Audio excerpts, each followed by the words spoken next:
my boyfriend of 3 days, he loves me. No, he doesn't. You're a teenager. It's okay. You're not quite there yet. But what does it truly mean to love? And my leaders, you can't say anything on this because most of us have children and we know what love is. It's putting up with a kid that tried to start wiping their butt and they get poop smeared all over their body. And then you lovingly clean them off and you don't lose your head. That is love.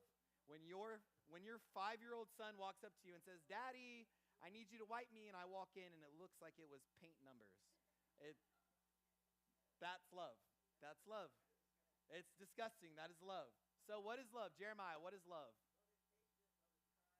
Oh, you're giving me scripture. I love it. Can you do all of it? No. We got 2 of them. Michaela, what is love? In your own words.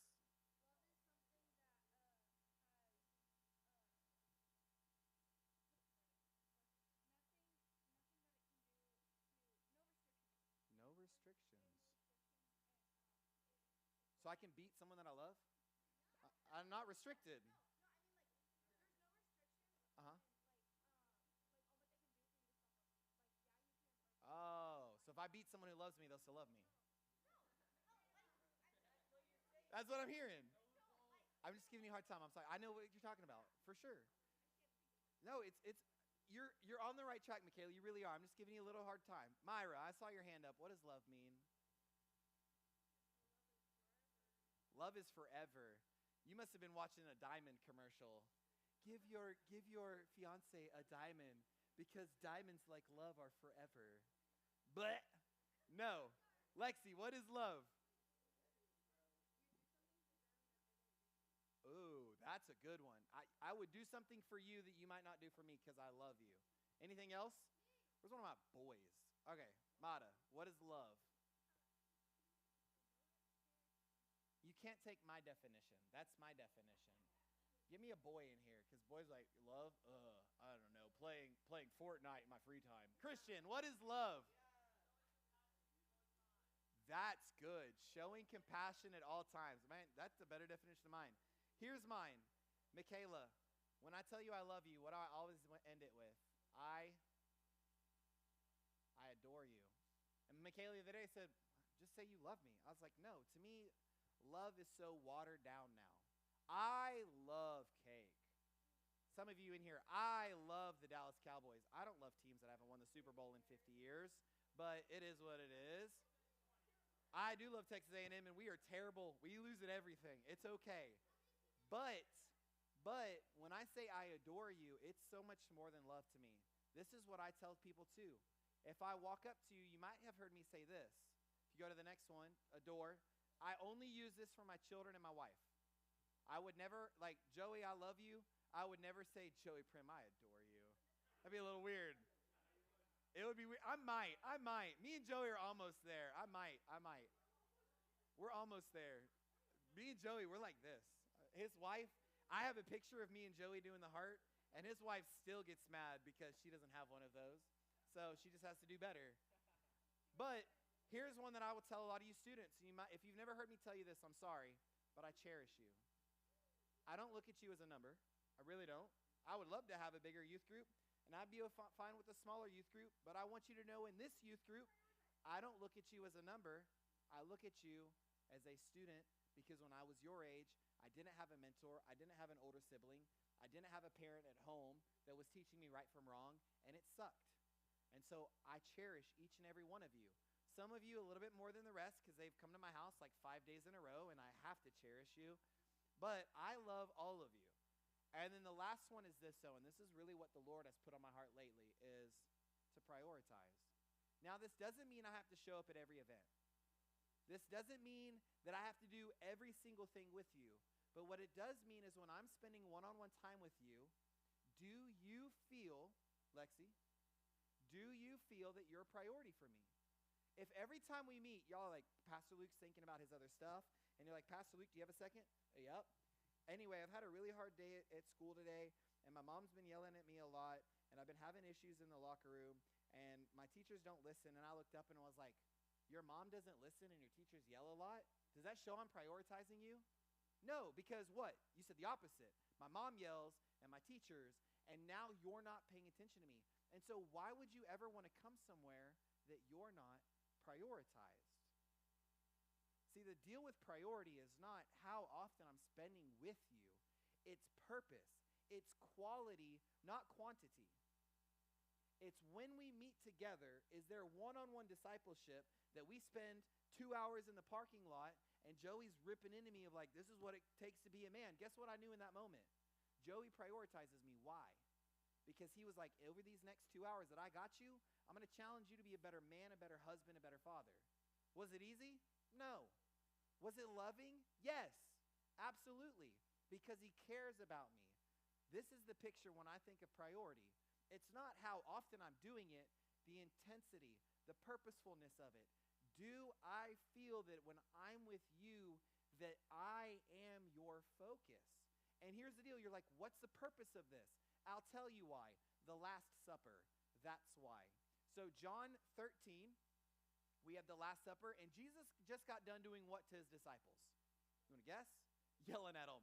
Look, all you teenagers. No. Absolutely, Wyatt. What did he just get done doing? Washing their feet.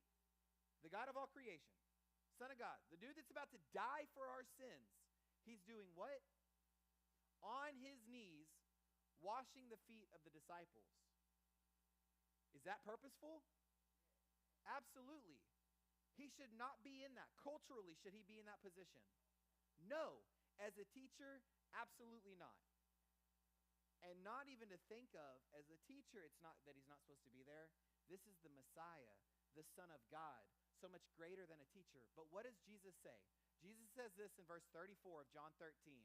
A new command I give you, love one another. As I have loved you, so you must love one another. Jesus just said, as I have loved you. What did he just get done doing?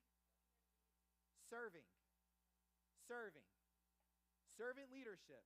He washed the disciples' feet. What should have happened? What happened, Zayden? What should have happened? They should have washed his feet. Peter, who's about to deny him 3 times, should have been on his hands and knees, washing Jesus' feet. And instead, Jesus is washing the disciples' feet, which, by the way, what's about to happen to him? He's about to get beaten. He's about to be strung on a cross. He's about to be murdered. And who's not present during all of this? 10 of the 11 disciples. Argued John was there. Then you look at John, and Jesus looks down at John, and you're like, oh, John is there. So you have 10 dudes that you're like, okay, Jesus just washed your feet. He went to the garden, yelled at you for sleeping, and then he gets murdered, and you're poof, gone. Yet Jesus would have known this and still washed their feet. That is love. Verse 35, by this everyone will know that you are my disciples if you love one another. And this is why we're talking about this tonight, because you're about to write letters to our ministry partners. You're about to write letters to Amira's house. You're about to write letters to Mid-Cities Women's Clinic. You're about to write letters to Christ Haven's children. You're about to write letter to Hope Local children that are in the adoptive and foster care. You're going to write letters, and I'm going to tell you why you're going to write letters. Though the exact origins of Valentine's Day are unclear, one thing that everyone knows is that Valentine's Day is a time we celebrate love. Who misses the little Valentine's Day cards you got in school? That's what I was expecting. The cards went in the trash. What got brought home? The candy. I don't care if Jimmy was like, Luke, you're rad. And then I got a sucker. Yeah, the rad went in the trash can. I'm taking the sucker. Do you really? Yeah, thanks for the sucker. Because what is Valentine's Day if you pull it up, Christian? It's love. I love you. Yeah, do you love me like you like cake? Do you love me like a brother? Exactly. What does that even mean? See, Jesus saw love as so much more. I think so often we just throw that out there. I really like ribs. Anybody else like ribs? Man, I love ribs. Like as soon as they come off, like smoked ribs are the best. But I wouldn't say I love ribs. I wouldn't die for ribs. You would die for ribs? Cody, we got to prioritize. But here's the deal. Love is the defining characteristic of what it means to be a Christian, yes or no? Okay, so why are we so caught up with all the things you're doing wrong? Why are we so caught up with this person's wrong, this group in our culture is wrong, that group of people is wrong, I can't fellowship with you, and what do we start doing in our youth group? Segregating. To say, Jeremiah, I don't agree with what you're doing lately, so you know what I'm going to do? Wall. Zayden, I don't like what you said the other day. Wall. Michaela, I don't like you anymore. Wall.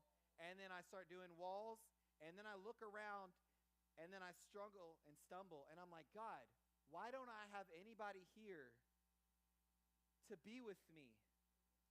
And I can only imagine God being like, am I the only one that saw the walls going up?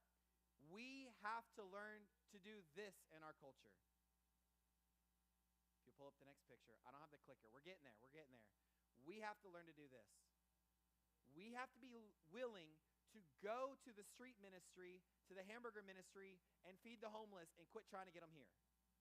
We need to go to our schools and disciple our friends in school and not worry about what youth group they go to.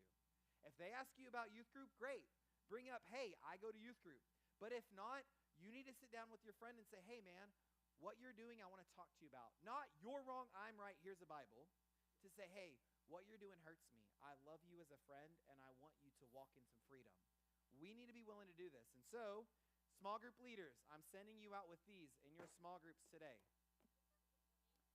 Students, I have markers and Sharpies. What you're going to do if you go to the next one is this. If I turned you, listen, girls, if I turned you into a Valentine's Day card, what would it show? If Jesus says we're supposed to love, if we're supposed to echo who we follow, what would it show? Would it be pretty? Would it be full of love? Would it be dark? Would it be torn up? Would it be ragged?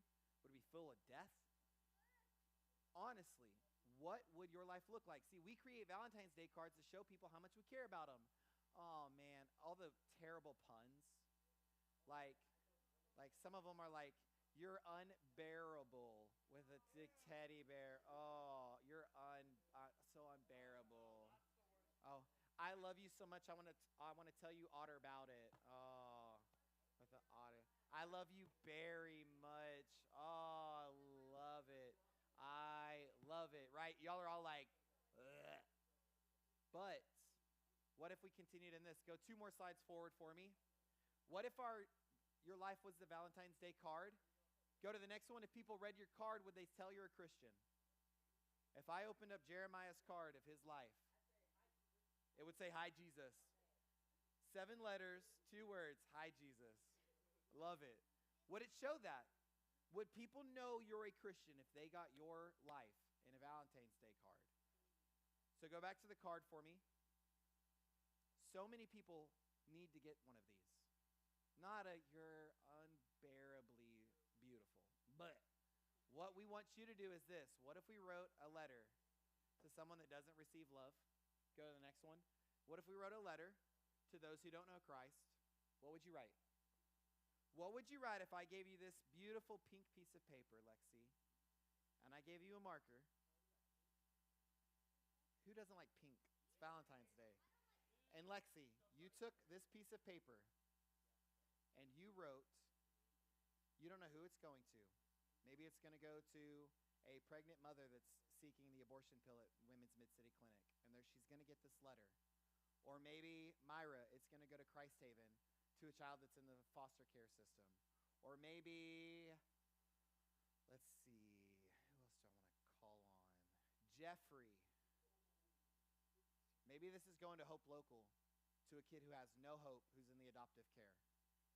What would you write to that person to say, I see you, I adore you, I cherish you, not because of who you are, but who the Father is. This matters more than anything we're doing tonight. Girls, I think that game was a lot of fun. Students, I love that we do worship. I love that we're here on a Wednesday night. But if we're not doing stuff outside of these four walls, why are we here? So as you go to small groups tonight, leaders, you're going to come up here and I'm going to hand you a stack of papers. I've got 240, and there's like 50 of us in this room, so everybody can write 4 or 5. Now, middle schoolers, I got to be able to read it. I have to be able to read it. No chicken scratch. Listen. Go 2 forward. Guys, I'm losing you. 2 forward. Go 1 more. Sorry. We want to be more than just empty words. I want you to quit just saying, Jesus loves you, Jesus loves you, Jesus loves you, and instead write a letter. Maybe you're writing a letter that we take to first priority to a high schooler like me whose mom was too busy about where her next date was going to be that she didn't have food in the pantry. I had to come home after football, after being out of the house for hours on end. I lived in another city, but I wanted to go to my high school still, so I left at 6:30 to be able to make it to practice. I didn't get home till 6:30 after practice, after a 12-hour day, and then look at my little brother and say, all right, it's time for homework and dinner. Maybe you're going to write a letter to a kid like that to say, hey, I know you're mad at your mother, but there's a Father who's so much greater. So I don't want y'all to just write, Jesus loves you. I want you to pray about it and say, Lord, what would it look like for me to write to someone? You might even start off with, to who it concerns. I want you to know how much you are loved, how much you're cherished, not because of what we see out of you, but who poured into you, who created you, that there is a future, there is a hope, that your life isn't destined for destruction, that you can make a change right now if you would just give your life to Christ. Whatever that letter looks like, you're going to write them. Leaders are going to gather them together, and we're going to send them to our community partners. And so it's because of this. You don't have to only do it tonight. What would it look like if our youth group did this continually? If once a month, every other week, every day even, we were so used to radically living in love that we made sure those who didn't know Christ knew Christ. Because I told y'all this, we are in step 3 of a youth group. You believe, you've been discipled, now you got to radically invite. And the only way to do that is you have to live it out. So leaders, come grab your papers, and that's all you're doing in small group tonight.